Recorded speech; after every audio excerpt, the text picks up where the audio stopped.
alaykum aziz tinglovchilar. Qarshingizda yana men G'aniba Gulhayo ustoz. Bugun sizlar bilan boshlang'ich ta'lim metodikasi fanining ilmiy pedagogik tadqiqotlarning nazariy asoslari deb nomlangan mavzusini ushbu video darsimiz orqali ko'rib chiqamiz. Videomiz sizga qiziqarli bo'lsa, videoni oxirigacha tomosha qiling. Demak, mavzuda biz ilmiy tadqiqot mavzusi va dolzarbligi, ilmiy ijod xususiyatlari va motivlari, fandagi inqiloblar va taraqqiyot haqida gaplashamiz. Ilmiy tadqiqot tushunchasi va uning tarkibi. Ilmiy tadqiqot borliq haqidagi obyektiv bilimlarni ishlab chiqish va tizimlashtirishdan iborat inson faoliyati sohasidir. U quyidagilarni o'z ichiga oladi. Birinchisi, ilmiy tushunchalar, tamoyillar, qonunlar va nazariyalar tizimi. Ikkinchisi, bilimlarni yaratishga yo'naltirilgan insonlarning ilmiy ijodi. Uchinchisi, ilmiy faoliyatni ta'minlovchi muassasalar, institutsional fan. Ilmiy tadqiqotni tashkil etish bosqichlari quyidagilar. Ya'ni, tadqiqot oldindan tuzilgan aniq reja va tizim asosida olib boriladi. Avvalo, kerakli faktlar yig'iladi. So'ng bu faktlar tahlil qilinadi, tartibga solinadi va umumlashtiriladi. Tadqiqotning yakuniy bosqichida esa yangi qonuniyatlar aniqlanadi hamda ilmiy xulosalar va tizimlar yaratiladi. Faraz tushunchasi bilan ham tanishib o'tamiz. Faraz tushunchasi ilmiy qonunlar, odatda umumiy tushunchalar va kategoriyalar qatoriga kiradi. Agar olimlar ilmiy xulosaga kelish uchun yetarli daliliy ma'lumotga ega bo'lmasa, ular faraz gipotezadan foydalanadilar. Faraz bu ilmiy taxmin bo'lib, u tajriba orqali tekshirilishi va isbotlanishi kerak. Faqat shundan keyingina u ishonchli ilmiy nazariyaga aylanishi mumkin. Fan esa muammolarni hal qilish vositasi bo'lib, nazariyalar yaratish, borliqning obyektiv qonunlarini aniqlash hamda ilmiy faktlarni o'rganish bilan shug'ullanadi. Ilmiy bilishda umumiy va maxsus usullar mavjud. Umumiy usullar 3 guruhga bo'linadi. Bular: birinchisi empirik tadqiqot usullari bo'lib, ularga kuzatish, qiyoslash, o'lchash va eksperiment kiradi. Ikkinchisi nazariy tadqiqot usullari bo'lib, ular mavhum fikrlardan aniq xulosalarga kelishga xizmat qiladi. Uchinchisi esa empirik va nazariy usullarni birgalikda qo'llashni o'z ichiga oladi. Bular tahlil va sintez, induksiya va deduksiya, modellashtirish hamda abstraktlashtirish. Kuzatish bilishning muhim usuli hisoblanadi. Unda obyekt maxsus aralashuvsiz o'rganiladi. Kuzatish jarayonida obyektning faqat xususiyatlari va undagi o'zgarishlar qayd etiladi va o'lchanadi. Qiyoslash bilishning keng qo'llaniladigan usuli bo'lib, u obyektlarni taqqoslash orqali ularning umumiy va farqli jihatlarini aniqlashga yordam beradi. Masalan, turli seriyadagi elektr motorlarni ishga tushishi toki bo'yicha solishtirish mumkin. Qiyoslash ilmiy qonuniyatlarni aniqlash yo'lidagi dastlabki bosqich hisoblanadi.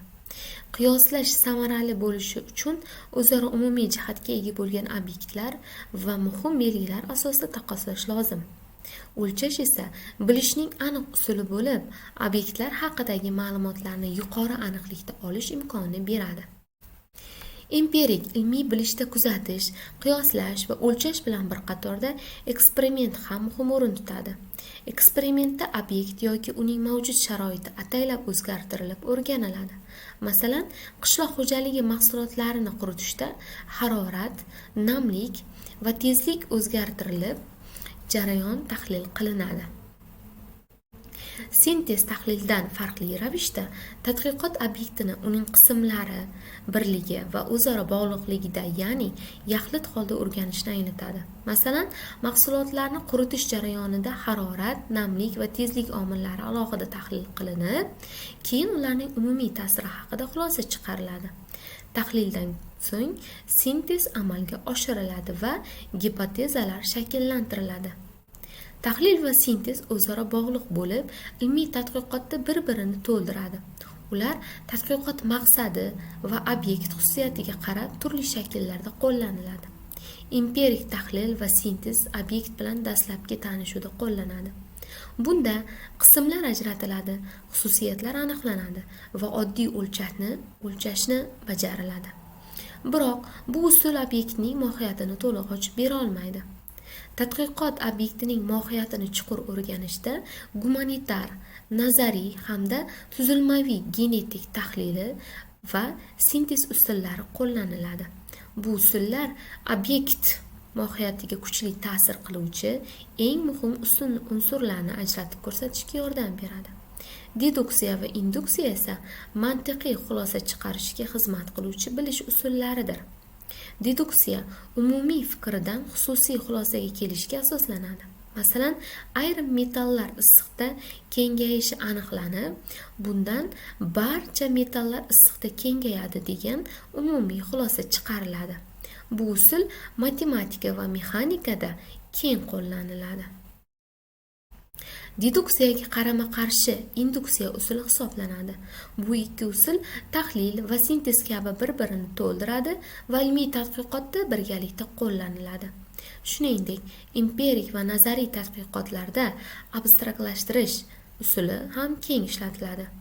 Ilmiy abstraksiyalash obyektni soddalashtirib, uning ichki jarayonlarini hisobga olmasdan o'rganishdir. Bu usul orqali tadqiqot etilayotgan obyektning ahamiyatsiz tomonlari ajratib olinib, mohiyatini ochuvchi xususiyatlari aniqlanadi.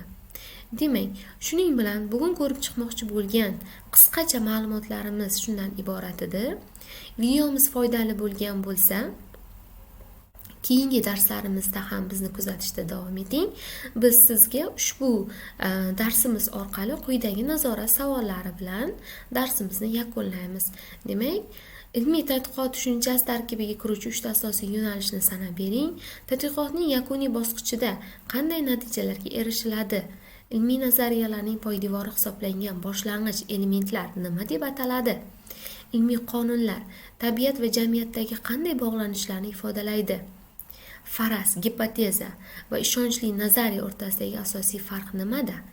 Empirik tadqiqot usullari guruhiga kiruvchi 4 ta metodni ko'rsating. Obyektning sharoitini ataylab o'zgartirish orqali o'rganish usuli qanday nomlanadi kabi nazorat savollardan iborat. E'tiboringiz uchun rahmat. Keyingi darslargacha xayr, salomat bo'ling.